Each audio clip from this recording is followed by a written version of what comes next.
Puji Tuhan, selamat hari Minggu yang diberkati. Senang bisa berjumpa kembali bersama dengan saudara sekalipun secara online. Dimanapun saudara berada hari Minggu ini, seperti biasa katakan bersama saya orang yang paling disayang sama Tuhan.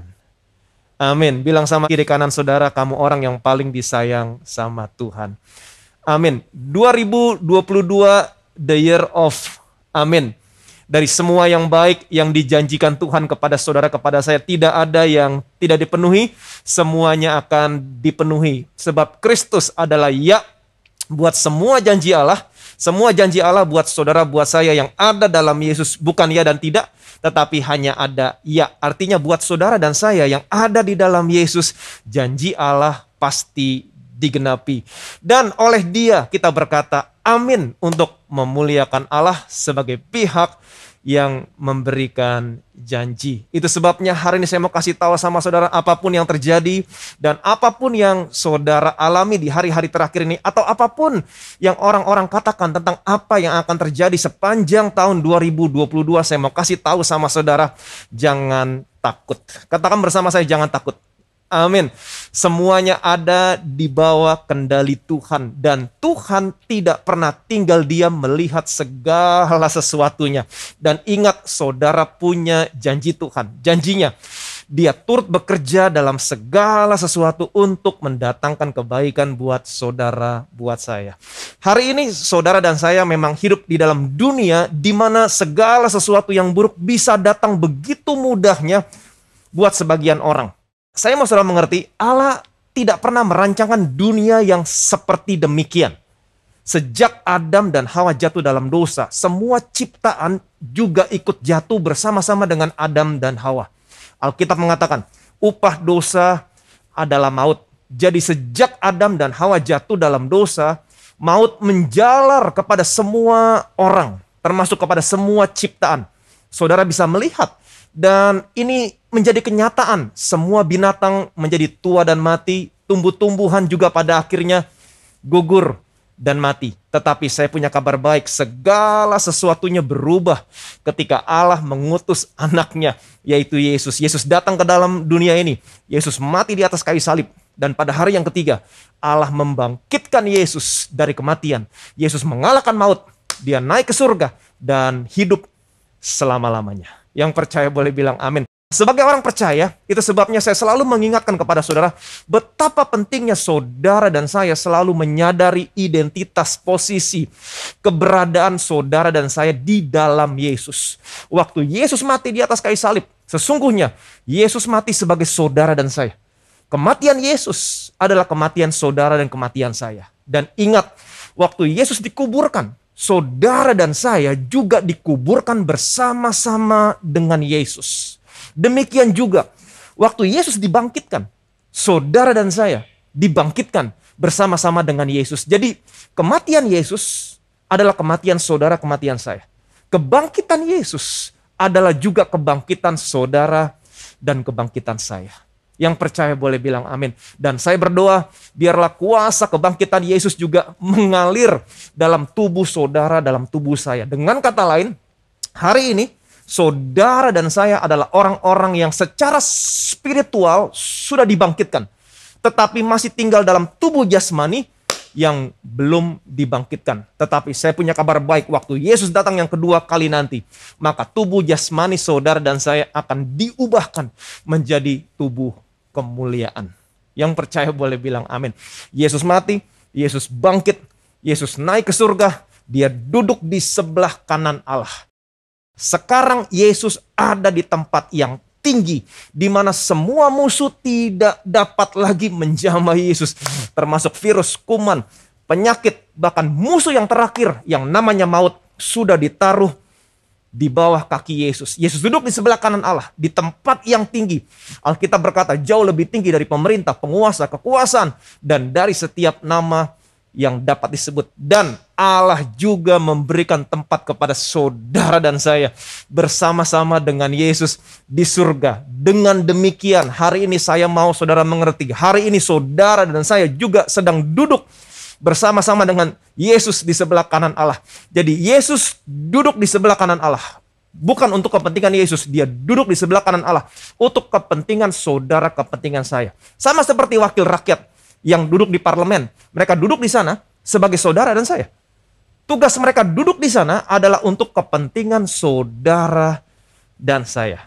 Bukan hanya demikian. Alkitab juga berkata, Allah memberikan Yesus kepada jemaat, kepada saudara, kepada saya. Sebagai kepala. Yesus adalah kepala. Saudara dan saya adalah tubuhnya. Jadi dengan kata lain, saudara dan saya adalah satu tubuh dengan Yesus. Bukan hanya satu tubuh, tetapi saudara dan saya juga satu roh dengan Yesus. Amin. Kalau di surga Yesus sehat, tidak ada penyakit. Demikian juga saudara dan saya sehat, tidak ada penyakit di dunia ini. Yang percaya boleh bilang amin. Alkitab mengatakan sebagaimana keadaan Yesus di surga, demikianlah juga keadaan saudara dan saya di dunia ini. Inilah identitas saudara di dalam Tuhan Yesus. Yang percaya boleh bilang amin. Amin. Nah, ketika Allah melihat saudara dan saya hari ini, Allah melihat Yesus.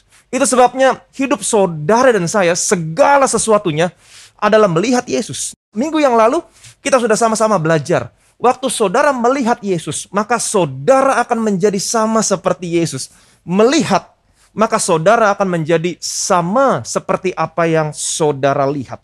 Saudara tidak perlu berusaha untuk menjadi sama seperti Yesus dengan menggunakan kekuatan saudara. Lihat Yesus. Ketika saudara dan saya melihat Yesus, maka saudara dan saya akan diubahkan dari satu kemuliaan kepada kemuliaan yang lain. Sehingga pada akhirnya saudara akan menjadi sama seperti Tuhan Yesus. Kita juga sudah sama-sama melihat rahasia penggenapan Mazmur 91.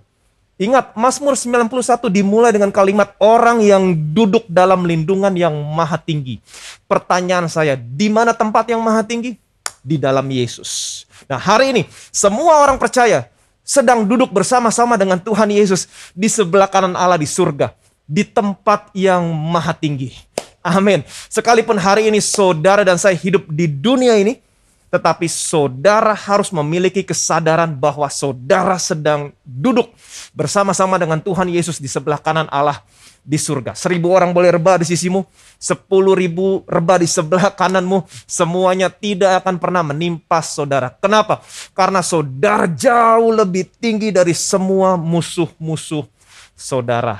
Amin. Jadi sekalipun hari ini saudara hidup di dunia ini, jangan berjalan berdasarkan apa yang saudara lihat secara fisik di dalam dunia ini. Kalau saudara hanya berjalan berdasarkan apa yang saudara lihat secara fisik, maka saudara akan khawatir, takut, stres, bahkan saudara bisa depresi. Kalau saudara mau mengubah sesuatu yang fisik, jangan mengubah secara fisik, tetapi ubah dengan cara spiritual. Maka yang spiritual akan mengubah sesuatu yang fisik. Sekarang pertanyaannya, bagaimana caranya atau apa respon saudara ketika saudara dan saya ada di dalam situasi atau keadaan yang buruk atau negatif? Caranya adalah percaya dan katakan apa yang saudara percaya. Ya, ini yang namanya roh iman. Apa itu roh iman? Aku percaya, sebab itu aku berkata-kata. Ketika saudara percaya bahwa Allah sudah mendudukan saudara bersama-sama dengan Tuhan Yesus di sebelah kanannya, percayalah, kemudian katakan, saya duduk bersama-sama dengan Tuhan Yesus di sebelah kanan Allah di surga, di tempat yang tinggi. Saya jauh lebih tinggi dari pemerintah, penguasa, kekuasaan, dan dari setiap nama yang dapat disebut. Saya jauh lebih tinggi dari semua musuh saya. 1.000 orang boleh rebah di sisi saya, 10.000 di sebelah kanan saya, tetapi semuanya tidak akan pernah menimpa saya. Amin. Percaya dan katakan. Maka situasi yang saudara alami secara fisik di dunia ini akan diubahkan sejalan dengan apa yang saudara percaya dan saudara katakan. Jadi setiap kali saudara keluar dari rumah, jangan keluar dengan kekhawatiran, ketakutan. Jangan memperkatakan janji-janji Tuhan dengan kekhawatiran dan ketakutan. Tetapi katakan dalam posisi rest. Tidak khawatir, tidak takut. Saudara mengatakan karena saudara tahu bahwa itu benar. Saudara tahu identitas, posisi, dan keberadaan saudara di dalam Tuhan Yesus. Saudara sedang duduk bersama-sama dengan Tuhan Yesus di sebelah kanan Allah. Jadi di tengah-tengah situasi dunia yang gelap seperti sekarang ini, ada begitu banyak berita-berita yang negatif. Dan saran saya, ambil waktu sejenak, relax, dan ingatkan diri saudara tentang identitas, posisi, keberadaan saudara, bahwa sekarang saudara dan saya sedang duduk bersama-sama dengan Tuhan Yesus di sebelah kanan Allah. Dan percayalah, tidak ada sesuatu apapun yang bisa membahayakan saudara dan saya. Yang percaya boleh bilang amin. Ada satu hal lagi yang harus saudara percaya tentang Tuhan Yesus yang duduk di sebelah kanan Allah. Saya mau saudara mengerti, Tuhan Yesus duduk di sebelah kanan Allah sebagai imam besar saudara dan saya. Dan ini sangat penting sekali untuk saudara dan saya ketahui dan untuk saudara mengerti. Kalau saya perhatikan baik-baik, imam besar di dalam perjanjian lama, dia tidak pernah duduk. Kenapa? Karena saat itu hanya ada satu imam besar yang melayani begitu banyak bangsa Israel. Saat itu ada kurang lebih 2-3 juta orang Israel. Jadi imam besar begitu sibuk sehingga pekerjaannya tidak pernah selesai. Bagaimana dengan Yesus, imam besar saudara dan saya? Kita lihat firman Tuhan dari Ibrani pasal 1 ayat yang ketiga. Ia adalah cahaya kemuliaan Allah dan gambar wujud Allah, dan menopang segala yang ada dengan firman-Nya yang penuh kekuasaan. Dan setelah ia selesai mengadakan penyucian dosa, ia duduk di sebelah kanan yang maha besar di tempat yang tinggi. Banyak orang yang berkata bahwa Yesus duduk di sebelah kanan Allah karena Yesus adalah anak Allah. Betul, Yesus adalah anak Allah. Tetapi bukan itu alasan Yesus duduk di sebelah kanan Allah. Ingat, Yesus duduk di sebelah kanan Allah karena Yesus sudah selesai. Sudah selesai mengadakan penyucian dosa saudara dan saya. Yesus mempersembahkan tubuhnya sebagai korban untuk dosa saudara, dosa saya, satu kali untuk selamanya. Saya mau kasih tahu sama saudara, kalau sampai ada dosa saudara yang tertinggal, satu saja yang tertinggal dosa saudara, Yesus tidak bisa duduk di sebelah kanan Allah. Yesus duduk karena semua dosa saudara dan saya sudah disucikan. Jadi betapa saudara dan saya bisa memiliki kelegaan hari ini. Rest. Ketika saudara mengetahui kebenaran ini, semua dosa saudara sudah diampuni. Kalau selama ini saudara masih memiliki kesadaran akan dosa, oh saya orang berdosa, saya tidak layak, dengar baik-baik, semua dosa saudara sudah diampuni. Dan saudara sudah menjadi orang yang dibenarkan di hadapan Allah karena iman dalam Yesus Kristus. Yang percaya boleh bilang amin. Jadi tarik napas yang panjang dan rest. Dan lebih daripada itu, sekarang saudara sedang duduk bersama-sama dengan Tuhan Yesus di sebelah kanan Allah. Jadi jangan lagi ada alasan untuk saudara ketakutan terhadap apapun yang bisa mendatangkan sesuatu yang buruk dalam kehidupan saudara. Jangan takut terhadap kedahsyatan malam, terhadap panah yang terbang di waktu siang, penyakit sampar yang berjalan di dalam gelap. Jangan takut terhadap penyakit menular yang mengamuk di waktu petang. Virus berjalan dalam gelap. Saudara tidak pernah tahu virusnya ada di mana. Tetapi saya mau kasih tahu sama saudara. Saudara tidak tahu, tetapi Tuhan saudara, Tuhan saya, Dia tahu. Amin. Ada satu kebenaran lagi yang saya mau sampaikan sama saudara dari Mazmur 91. Kita lihat Mazmur 91 ayat yang pertama. Orang yang duduk dalam lindungan yang maha tinggi dan bermalam dalam naungan yang maha kuasa. Terjemahan yang maha tinggi di sini, di dalam bahasa Ibrani, adalah Elyon. Jadi nama Allah yang muncul di sini adalah yang maha tinggi. Allah yang maha tinggi, El Elyon. Kata Allah yang maha tinggi, El Elyon, pertama kali muncul di dalam Alkitab adalah dalam peristiwa ketika Melkisedek memberkati Abram. Kita lihat ayatnya, Kejadian pasal 14, ayat 18-20. Melkisedek, Raja Salem, membawa roti dan anggur, ia seorang imam Allah yang maha tinggi. Lalu ia memberkati Abram, katanya, diberkatilah kiranya Abram oleh Allah yang maha tinggi, pencipta langit dan bumi, dan terpujilah Allah yang maha tinggi yang telah menyerahkan musuhmu ke tanganmu. Lalu Abram memberikan kepadanya 1/10 dari semuanya. Di sini Melkisedek berkata, diberkatilah kiranya Abram oleh Allah yang maha tinggi, pencipta langit dan bumi, dan terpujilah Allah yang maha tinggi. Diberkatilah Abram dan terpujilah Allah. Jadi kalau saya perhatikan baik-baik, pelayanan Melkisedek adalah pelayanan imam besar yang memberkati manusia serta memberikan pujian dan kemuliaan kepada Allah. Melkisedek, Raja Salem, dia membawa roti dan anggur. Siapakah Melkisedek? Raja damai yang memberikan tubuhnya dan darahnya. Jadi Melkisedek tidak lain dan tidak bukan merupakan gambaran tentang Tuhan Yesus. Jadi pelayanan Tuhan Yesus adalah memberkati saudara dan saya serta memberikan pujian dan kemuliaan kepada Bapaknya. Kalau saudara perhatikan baik-baik, nama Allah apa atau nama Allah yang mana yang dipakai Melkisedek waktu Melkisedek memberkati Abram? Nama Allah yang mana? Allah yang Maha Tinggi. El Elyon. Diberkatilah kiranya Abram oleh Allah yang Maha Tinggi, pencipta langit dan bumi, dan terpujilah Allah yang Maha Tinggi. Ini merupakan nama Allah yang Maha Tinggi yang pertama kali muncul di dalam Alkitab. Seperti yang sudah sering saya sampaikan sama saudara, setiap kali ada kata yang muncul pertama kali dalam Alkitab, ada arti yang signifikan yang Allah mau beritahukan kepada saudara dan kepada saya. Kalau saudara baca pasal berikutnya, perhatikan baik-baik. Jan pasal 15 ayat yang pertama. Kemudian datanglah firman Tuhan kepada Abram dalam suatu penglihatan, "Janganlah takut Abram, akulah perisaimu, upahmu akan sangat besar." Di sini dikatakan kemudian. Apa artinya kemudian? Kemudian artinya kejadian yang terjadi setelah kejadian sebelumnya. Apa kejadian sebelumnya? Kita sudah lihat tadi. Melkisedek memberkati Abram dengan menggunakan nama Allah yang Maha Tinggi, El Elyon. Apa yang terjadi kemudian? Alkitab mengatakan, kemudian datanglah firman Tuhan kepada Abram dalam suatu penglihatan. Dengan kata lain, sebagai Allah yang Maha Tinggi, El Elyon. Allah berkata demikian kepada Abram. Janganlah takut Abram, akulah perisaimu, upahmu akan sangat besar. Janganlah takut, terjemahannya Altira. Ini perkataan yang sering Yesus katakan. Jangan takut. Tuhan mau anak-anaknya dimanapun berada hari ini. Dalam situasi seperti sekarang ini. Jangan takut. Yang percaya boleh bilang amin. Amin. Jangan takut Abram, akulah perisaimu. Betapa saudara dan saya sangat membutuhkan ini sekarang.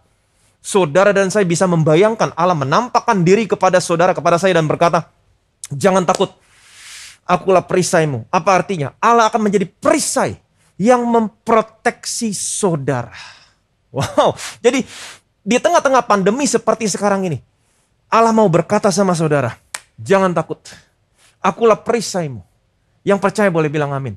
Amin. Jadi percayalah dan katakan, amin. Muliakan Tuhan dengan imanmu, dengan memperkatakan Tuhan aku percaya, engkau adalah perisaiku.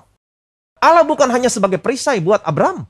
Kalau saya perhatikan baik-baik, tetapi Allah juga berkata, upahmu akan sangat besar.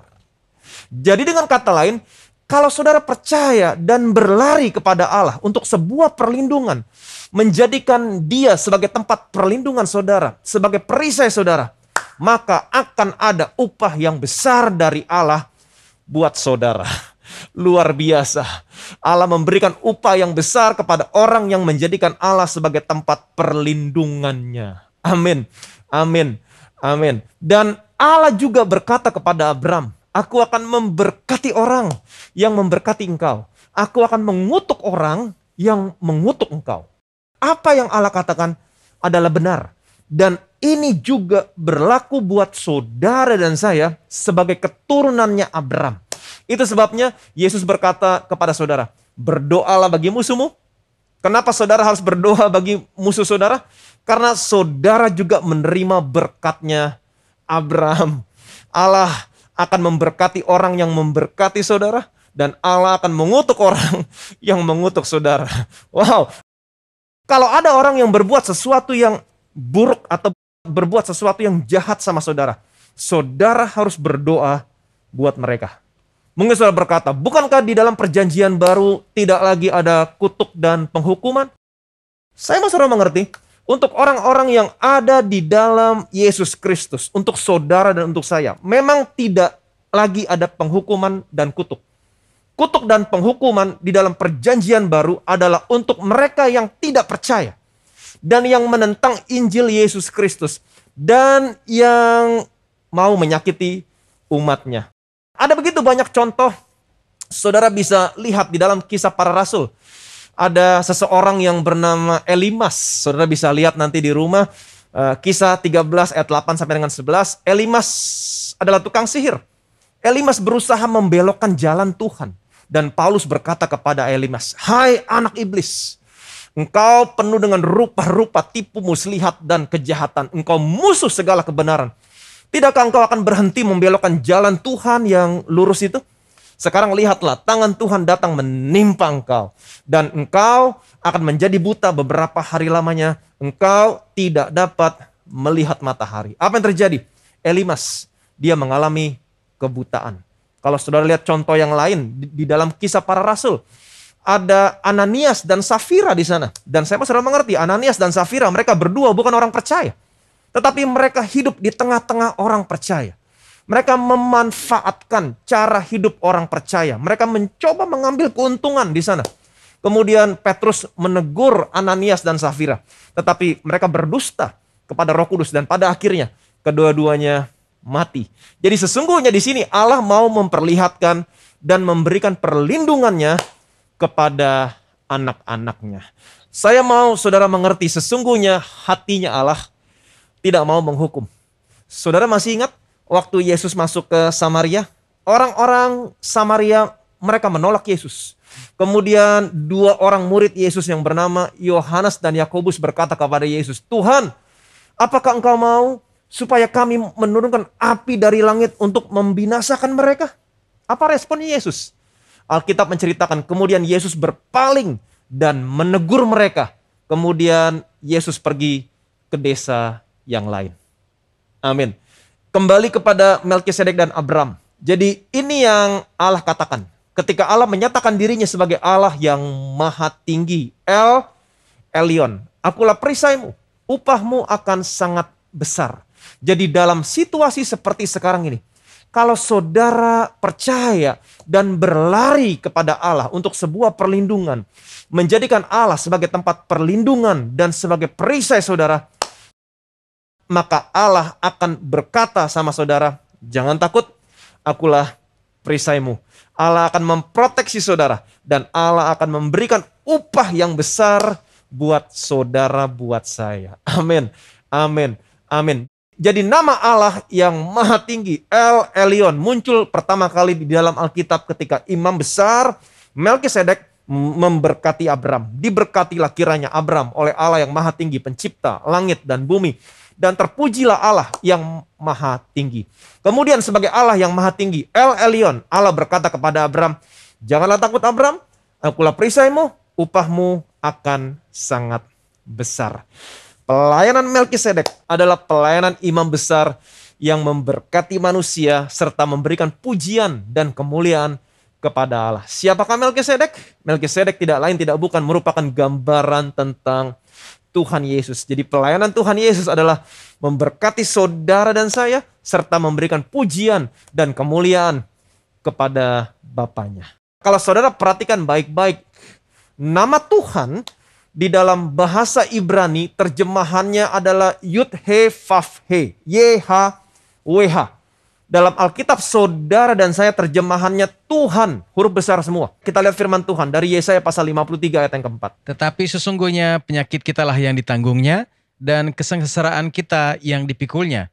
Padahal kita mengira dia kena tulah, dipukul dan ditindas Allah. Pertanyaan saya, siapakah yang dimaksud dan diceritakan oleh Yesaya di ayat yang barusan kita baca? Yesus. Sesungguhnya, perhatikan baik-baik. Di sini ada penekanan, sesungguhnya. Allah mau menekankan bahwa penebusan yang Yesus lakukan bukan hanya dari dosa-dosa saudara, tetapi juga dari penyakit dan kesengsaraan saudara. Dengan kata lain, penebusan yang Yesus lakukan bukan hanya untuk keselamatan saudara, tetapi juga untuk kesembuhan saudara. Injil Matius juga mengutip ayat dari Yesaya. Kita lihat Matius pasal 8 ayat 17. Hal itu terjadi supaya genaplah firman yang disampaikan oleh Nabi Yesaya, dialah yang memikul kelemahan kita dan menanggung penyakit kita. Kalau saudara perhatikan baik-baik, konteksnya di sini adalah Yesus sedang menyembuhkan orang-orang yang sakit secara fisik dan mengusir setan-setan tentunya. Dalam konteks kesembuhan secara fisik, Di sini dikatakan, dialah yang memikul kelemahan kita dan menanggung penyakit kita. Jadi sangat jelas sekali dikatakan Yesus menanggung penyakit saudara, penyakit saya. Kembali ke Yesaya pasal 53 ayat 4. Perhatikan baik-baik. Tetapi sesungguhnya penyakit kitalah yang ditanggungnya dan kesengsaraan kita yang dipikulnya. Padahal kita mengira dia kena tulah, dipukul dan ditindas Allah. Di kalimat yang terakhir, kalau saudara lihat, di situ dikatakan padahal kita mengira dia kena tulah, dipukul dan ditindas Allah.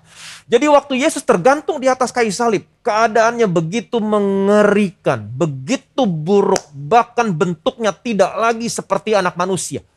Waktu orang-orang melihat Yesus, orang-orang berkata, dia kena tulah, dipukul, ditindas Allah. Tetapi tahukah saudara, waktu Yesus tergantung di atas kayu salib, apa yang sesungguhnya Allah mau katakan dan apa yang sesungguhnya Allah mau beritahukan kepada orang-orang tentang anaknya. Ingat, di atas kayu salib, di atas kepala Yesus ada tulisan yang ditulis dalam 3 bahasa. Masih ingat? Kita lihat Yohanes pasal 19 ayat 19 sampai 20. Dan Pilatus menyuruh memasang juga tulisan di atas kayu salib itu, bunyinya, Yesus orang Nazaret, Raja orang Yahudi. Banyak orang Yahudi yang membaca tulisan itu sebab tempat di mana Yesus disalibkan letaknya dekat kota dan kata-kata itu tertulis dalam bahasa Ibrani, bahasa Latin, dan bahasa Yunani. Waktu Yesus tergantung di atas kayu salib, di atas kepala Yesus ada tulisan yang ditulis dalam 3 bahasa. Yesus orang Nazaret, Raja orang Yahudi. Dalam bahasa Ibrani, terjemahannya adalah Yeshua ha-Nasari, Wemelek ha-Yahudim. Sekali lagi saya ulangi.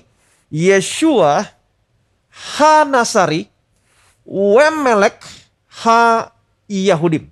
Kalau saudara lihat huruf awalnya saja, maka saudara akan mendapatkan Yud He Vav He, YHWH. Tuhan, Allah mau nama Tuhan, Yud He Vav He, YHWH, ada di atas kepala anaknya. Kenapa? Karena Allah mau memberitahukan siapa yang tergantung di atas kayu salib. Yang tergantung di atas kayu salib adalah Tuhan yang datang ke dalam dunia ini, menjadi manusia, mati di atas kayu salib untuk menyelamatkan dan menyembuhkan saudara dan saya. Yang percaya boleh bilang amin. Kalau saudara pelajari dalam perjanjian lama, semua musuh datangnya dari sebelah utara. Yesus disalib di sebelah utara kota Yerusalem untuk menahan semua kekuatan musuh, untuk menahan semua kekuatan yang jahat. Yesus menanggung semua yang jahat. Dengan kata lain, Yesus sudah menjadi perisai buat saudara, buat saya. Akulah perisaimu. Amin. Jadi dalam situasi dunia seperti sekarang ini, saya mau kasih tahu sama saudara, jangan takut. Selalu ingatkan identitas, posisi, keberadaan saudara di dalam Yesus. Saudara sedang duduk bersama-sama dengan Tuhan Yesus di sebelah kanan Allah. Saudara adalah orang yang duduk dalam lindungan yang maha tinggi.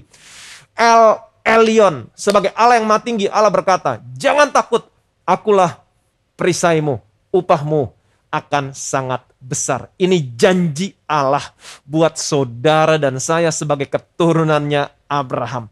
Jadi dalam situasi dunia seperti sekarang ini, jangan takut. Yesus adalah perisai saudara. Jadikan Yesus sebagai tempat perlindungan saudara, sebagai perisai saudara. Dan Yesus akan memberkati saudara dengan upah yang besar. Yang percaya boleh bilang amin. Amin. Bilang sama kiri kanan saudara, jangan takut. Yesus adalah perisai kita. Upahmu akan sangat besar. Yang percaya boleh bilang amin. Amin. Saya punya satu kesaksian buat saudara. Kesaksiannya luar biasa sekali. Shalom. Pertama-tama saya ingin mengucapkan terima kasih atas pemberitaan Injil kasih karunia Tuhan yang tidak henti-hentinya diberitakan melalui gereja ini. Mengenal kasih karunia Tuhan Yesus sejak tahun 2020 banyak mengubahkan hidup saya dan keluarga. Puji Tuhan. Izinkan saya untuk membagikan kebaikan Tuhan yang tidak pernah berhenti datang dalam kehidupan saya selama ini. Dan saya sangat bersyukur untuk tema Bethesda Church Di tahun 2022, the year of Amin, tahun di mana semua janji-janji Allah digenapi dalam hidup kita semua. Saya seorang jemaat yang baru saja mengenal kasih karunia Tuhan di tahun 2019. Walaupun sudah sering bertemu dengan Pastor Ivan dan keluarga, pelayan gereja, dan jemaat gereja dari tahun 2018. Saya seorang pengusaha yang merintis usaha kecil-kecilan dari tahun 2012. Selama 6 tahun sampai dengan tahun 2018, saya berusaha dari pagi hingga malam untuk mengejar kesuksesan demi banyak hal. Pembuktian diri, mau membahagiakan orang tua, dan lain sebagainya. Tapi sampai dengan tahun 2018, semua yang saya usahakan belum menghasilkan apapun. Hidup saya penuh dengan kekhawatiran, effort, usaha manusia, dan stres. Karena semua yang saya lakukan didasari dengan segala yang saya usahakan sendiri dan tidak melibatkan Tuhan dalam setiap usaha yang saya lakukan. Entah kebetulan atau bagaimana, angka 6 juga sering dilambangkan sebagai simbol usaha manusia. Effort. Di tahun 2019, di tahun pertama saya mengenal Tuhan Yesus, saya mengikuti Natal Bethesda Church dengan tema Beautiful Savior, di mana Tuhan menyelamatkan hidup saya, jiwa saya, dan keutuhan keluarga saya.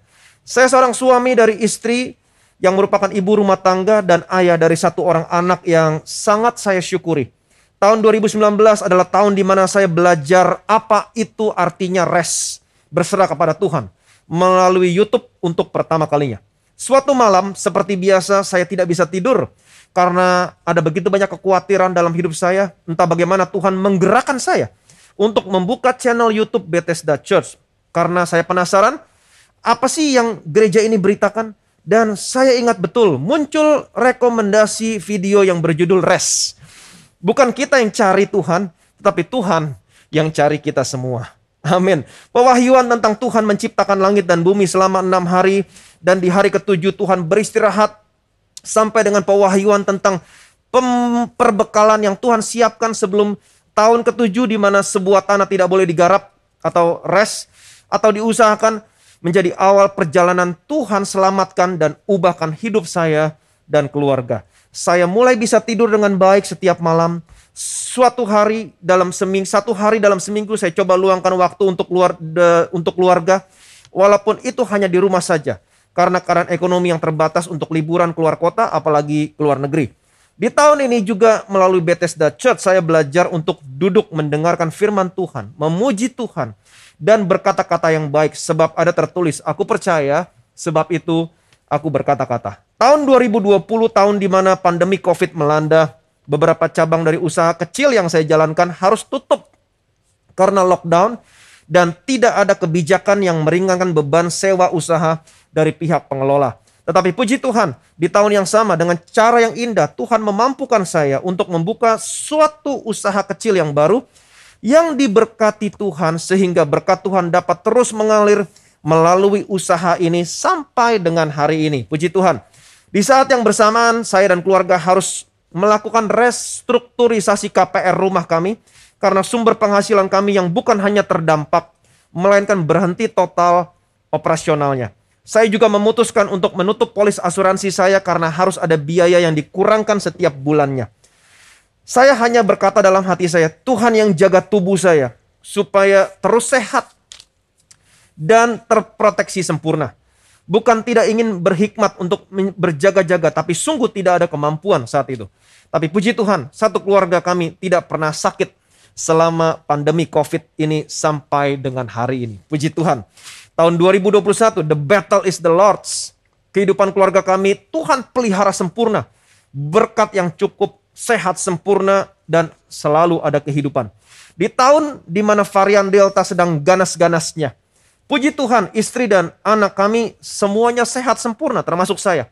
Dan kondisi ekonomi walaupun tidak lebih, tapi cukup untuk makan, bayar sewa, bayar rumah, sekolah anak kami, dan dari usaha yang dijalankan, kami dimampukan untuk memberkati karyawan kami dengan tunjangan hari raya. Puji Tuhan. Dan banyak sekali kebaikan-kebaikan Tuhan yang ajaib yang terjadi tahun ini, yang mungkin tidak akan habis untuk diceritakan satu persatu. tahun 2022, puji Tuhan dengan tema Bethesda Church, The Year of Amin, di mana semua janji Tuhan ya dan amin, semua akan dipenuhi di tahun 2022. Iman saya dibangkitkan. Saya tidak pernah berhenti untuk percaya dan berdoa kepada Tuhan dan terus berpengharapan kepada Tuhan. Pada satu hari saya mengobrol kembali dengan istri saya. Seandainya ada orang yang bisa membantu melunaskan rumah bagi kepemilikan dan seandainya ada rezeki dadakan, kita bisa lunasin kapan saja. Pada kondisinya akan jauh lebih baik karena pada saat ini semua keuntungan usaha bisa disisihkan untuk perkembangan usaha. Nah, obrolan ini hanya antara saya dan istri saya saja. Dan kami tidak berusaha keras untuk ide ini jadi kenyataan. Tetapi istri saya menyampaikan pergumulan ini kepada seseorang soal pergumulan kami ini. Dan puji Tuhan, melalui satu orang ini Tuhan menjawab doa kami. Di mana orang ini bersedia membantu melunasi cicilan rumah kami dengan pembagian kepemilikan rumah kami. Dengan proporsi kepemilikan jika suatu hari rumah ini dijual atau jika kami ada rezeki lebih atau dadakan, kami diperbolehkan menyicil atau melunasi tanpa permintaan bunga 1 perak pun. Karena niat orang ini sungguh-sungguh ingin membantu bukan untuk berinvestasi. Sisa 5 tahun KPR kami lunas. Puji Tuhan, sehingga kami tidak perlu membayar ke bank lagi. Kami tetap bisa tinggal dengan nyaman tanpa ada rasa khawatir. Bagaimana kalau bulan ini tidak bisa bayar rumah? Jika ada rezeki dadakan, kami bisa melunasi rumah kami kalau ada rezeki lebih. Atau dicicil setiap bulannya tanpa bunga. Puji Tuhan. Tuhan Yesus sangat baik dan selalu setia bagi sekeluarga melalui hal-hal yang sederhana yang datang dalam kehidupan kami. Tidak ada alasan bagi saya dan keluarga untuk bermegah diri karena semua yang terjadi hanya karena kebaikan Tuhan yang nyata dalam kehidupan kami. Dan saya percaya Tuhan juga akan bekerja dalam kehidupan kita semua, memberikan pertolongan tepat pada waktunya. Dan saya belajar untuk tidak kehilangan kepercayaan akan kasih Tuhan. Karena justru di masa-masa sulit, kesadaran akan kasih Tuhan dan pekerjaan Tuhan akan kontras terlihat dalam hidup kita semua. Saya tidak mau fokus pada permasalahan dan pergumulan hidup saya, tetapi saya mau fokus sama kebaikan Tuhan, apalagi yang akan Tuhan kerjakan di dalam kehidupan kita. Maka setiap hari kita bangun, kita punya spirit, kita punya semangat untuk menantikan kebaikan-kebaikan Tuhan yang lainnya. Segala pujian, segala hormat hanya bagi nama Tuhan Yesus Kristus. Amin. Betapa kami bersyukur Tuhan memiliki Allah Bapa dan Tuhan yang seperti Engkau. Di mana Engkau adalah perisai kami ketika kami berlari kepadamu Tuhan. Untuk sebuah perlindungan ketika kami menjadikan Engkau perisai kami. Maka Engkau akan menjadi perisai kami dan Engkau akan berkata kepada kami, jangan takut, akulah perisaimu. Dan kepada setiap kami yang berlari kepadamu untuk sebuah perlindungan, maka Engkau akan memberikan upah yang besar kepada kami. Engkau bukan hanya memproteksi kami, tapi Engkau juga akan memberkati anak-anakmu, memelihara anak-anakmu, sehingga anak-anakmu tidak kekurangan sesuatu apapun. Segala kemuliaan, segala hormat, segala pujian hanya bagi nama Tuhan. Semua yang percaya diberkati, sama-sama kita katakan amin. Amin.